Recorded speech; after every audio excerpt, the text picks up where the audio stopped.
Hi friends, ಎಲ್ಲರಿಗೂ ಸುಸ್ವಾಗತ. ಇವತ್ತು ನಾನು ದಾಲ್ ಪಾಲಕ್ ಮಾಡ್ತಾಯಿದ್ದೀನಿ. ಬನ್ನಿ ಆ ರೆಸಿಪಿ ನೋಡೋಣ.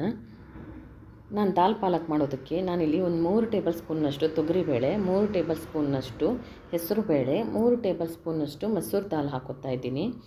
ಇದನ್ನು ಒಂದು ಅರ್ಧ ಗಂಟೆ ಹೊತ್ತು ನೆನೆಯೋದಕ್ಕೆ ಇಡೋಣ. ನಾನಿದು ಮುಳುಗುವಷ್ಟು ನೀರು ಹಾಕಿಬಿಟ್ಟು ಒಂದು ಅರ್ಧ ಗಂಟೆ ನೆನೆಯೋದಕ್ಕೆ ಇಡ್ತಾಯಿದ್ದೀನಿ. ಇದೊಂದು ಅರ್ಧ ಗಂಟೆ ನೆನೆದ ಮೇಲೆ ನಾನಿಲ್ಲಿ ಒಂದು ಕುಕ್ಕರ್ ಬಿಸಿಗಿಟ್ಟು ಅದಕ್ಕೆ 2 ಟೇಬಲ್ ಸ್ಪೂನ್ನಷ್ಟು ತುಪ್ಪ ಹಾಕ್ಕೊಳ್ಳೋಣ. ತುಪ್ಪ ಸ್ವಲ್ಪ ಬಿಸಿ ಆದಮೇಲೆ ತೊಳೆದಿಟ್ಟಿರೋ ಅಂಥ ನೀರನ್ನು ತೆಗೆದುಬಿಟ್ಟು ಒಂದು 2 ರಿಂದ 3 ಸಲ ತೊಳೆದು ಆ ಬೇಳೆನ ಹಾಕೋತಾ ಇದ್ದೀನಿ. ಒಂದು ಸಲ ಮಿಕ್ಸ್ ಮಾಡ್ಕೊಳ್ಳಿ. ನಂತರ ಇದಕ್ಕೆ ಒಂದು ಅರ್ಧ ಟೀ ಸ್ಪೂನ್ನಷ್ಟು ಅರಿಶಿಣ ಪೌಡರ್, ಹಾಗೆ 1.5 ಕಪ್ನಷ್ಟು ನೀರು ಹಾಕಿ ಇದನ್ನು ಮುಚ್ಚಳ ಮುಚ್ಚಿ ಒಂದು 5 ವಿಶಿಲ್ ಮಾಡಿಸ್ತಾ ಇದ್ದೀನಿ. ಮೀಡಿಯಮ್ ಫ್ಲೇಮಲ್ಲಿ ಗ್ಯಾಸ್ನ ಆನ್ ಮಾಡಿ.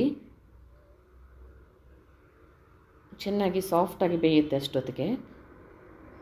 ನಂತರ ಇದು ಚೆನ್ನಾಗಿ ಬೆಂದ ಮೇಲೆ ಒಂದು ಬಾಣಲೆ ಬಿಸಿಗಿಟ್ಟು ಅದಕ್ಕೆ ನಾನಿಲ್ಲಿ ಒಂದು 2 ಟೇಬಲ್ ಸ್ಪೂನ್ನಷ್ಟು ಎಣ್ಣೆ ಹಾಕೋತಾ ಇದ್ದೀನಿ. ಎಣ್ಣೆ ಸ್ವಲ್ಪ ಬಿಸಿ ಆದಮೇಲೆ 1 ಟೀ ಸ್ಪೂನ್ನಷ್ಟು ಜೀರಿಗೆ ಹಾಕ್ಕೊಂಡು ಸ್ವಲ್ಪ ಫ್ರೈ ಮಾಡ್ಕೊಳ್ಳಿ. ನಂತರ ಇದಕ್ಕೆ 2 ಟೇಬಲ್ ಸ್ಪೂನ್ನಷ್ಟು ಬೆಳ್ಳುಳ್ಳಿನ ಸಣ್ಣದಾಗಿ ಕಟ್ ಮಾಡಿ ಹಾಕೋತಾ ಇದ್ದೀನಿ. ಇದನ್ನು ಸ್ವಲ್ಪ ಫ್ರೈ ಮಾಡ್ಕೊಳ್ಳಿ. ನಂತರ 1 ಈರುಳ್ಳಿನ ಕಟ್ ಮಾಡಿ ಹಾಕ್ಕೊಳ್ಳಿ. ಇದು ಸ್ವಲ್ಪ ಫ್ರೈ ಮಾಡ್ಕೊಂಡ ನಂತರ ಸ್ವಲ್ಪ ಕಲರ್ ಚೇಂಜ್ ಆಗಬೇಕು, ಅಲ್ಲಿವರೆಗೂ ಇದನ್ನು ಫ್ರೈ ಮಾಡ್ಕೊಳ್ಳಿ. ಈಗ ಇದಕ್ಕೆ 3 ಕಟ್ ಮಾಡಿರೋಂಥ ಹಸಿಮೆಣಸಿನ್ಕಾಯಿ ಹಾಕೋತಾ ಇದ್ದೀನಿ. ನಂತರ ಇದಕ್ಕೆ 1 ಟೀ ಸ್ಪೂನ್ನಷ್ಟು ಅಚ್ಚ ಖಾರದ ಪುಡಿ, ಅರ್ಧ ಟೀ ಸ್ಪೂನ್ನಷ್ಟು ಅರಿಶಿಣ ಪೌಡರ್, 1 ಟೀ ಸ್ಪೂನ್ನಷ್ಟು ಧನಿಯಾ ಪೌಡ್ರ್ ಹಾಕೋತಾ ಇದ್ದೀನಿ. ಇದಿಷ್ಟು ಹಾಕ್ಕೊಂಡು ಸ್ವಲ್ಪ ಮಿಕ್ಸ್ ಮಾಡ್ಕೊಳ್ಳಿ. ಬೇಕಿದ್ದರೆ ಸ್ವಲ್ಪ ನೀರು ಹಾಕ್ಕೊಳ್ಳಿ, ಅಡಿ ಹಿಡಿಯುತ್ತೆ ಅಂತಿದ್ರೆ.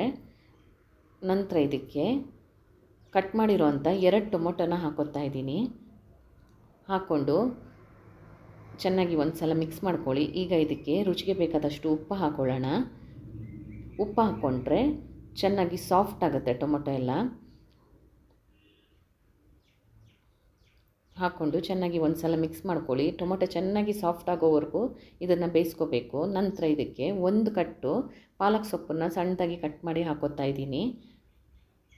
ಹಾಕ್ಕೊಂಡು ಚೆನ್ನಾಗಿ ಮಿಕ್ಸ್ ಮಾಡ್ಕೊಳ್ಳೋಣ. ಇದೊಂದು 10 ನಿಮಿಷ ಇದನ್ನು ಹಾಗೆ ಸ್ವಲ್ಪ ನೀರು ಹಾಕಿ ಬೇಯಿಸ್ಕೊಳ್ಳಿ.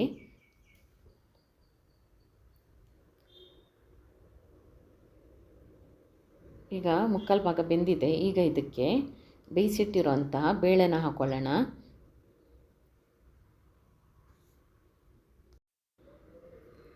ನಾನಿಲ್ಲಿ ಬೇಳೆ ಬೇಯಿಸಿರೋ ಕುಕ್ಕರ್ಗೆ ಸ್ವಲ್ಪ ಒಂದು ಅರ್ಧ ಕಪ್ನಷ್ಟು ನೀರು ಹಾಕ್ಕೊಂಡು ಇದಕ್ಕೆ ಸೊಪ್ಪಿಗೆ ಹಾಕೋತಾ ಇದ್ದೀನಿ. ಹಾಕ್ಕೊಂಡು ಚೆನ್ನಾಗಿ ಒಂದು ಸಲ ಮಿಕ್ಸ್ ಮಾಡ್ಕೊಳ್ಳಿ. ಈಗ ಇದಕ್ಕೆ ಒಂದು ಮುಚ್ಚಳ ಮುಚ್ಚಿ ಒಂದು 15 ರಿಂದ 20 ನಿಮಿಷ ಇದನ್ನು ಕುದಿಯೋದಕ್ಕೆ ಬಿಡೋಣ. ಸೊಪ್ಪೆಲ್ಲ ಚೆನ್ನಾಗಿ ಬೇಯುತ್ತೆ ಅಷ್ಟೊತ್ತಿಗೆ. ನೋಡಿ, ಈಗ ಚೆನ್ನಾಗಿ ಕುದಿ ಬರ್ತಾ ಇದೆ. ಈಗ ಇದನ್ನು ಒಂದು ಸಲ ಮಿಕ್ಸ್ ಮಾಡ್ಕೊಳ್ಳೋಣ. ಚೆನ್ನಾಗಿ ಒಂದು ಸಲ ಮಿಕ್ಸ್ ಮಾಡಿಕೊಂಡು ಇದಕ್ಕೆ ನಾನಿಲ್ಲಿ ಅರ್ಧ ಲಿಂಬೆಹಣ್ಣನ್ನು ಹಾಕೋತಾ ಇದ್ದೀನಿ.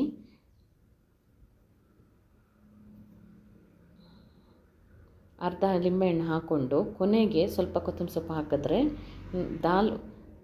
ಪಾಲಕ್ ದಾಲ್ ನಮ್ಮದು ರೆಡಿ ಆಗುತ್ತೆ.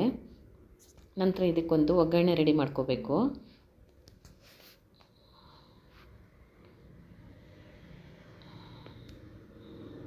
ಈಗ ಒಂದು 5 ನಿಮಿಷ ಇದನ್ನು ಕುದಿಯೋದಕ್ಕೆ ಬಿಡ್ತಾ ಇದ್ದೀನಿ. ನಂತರ ಒಗ್ಗರಣೆ ರೆಡಿ ಮಾಡ್ಕೊಳ್ಳೋಣ.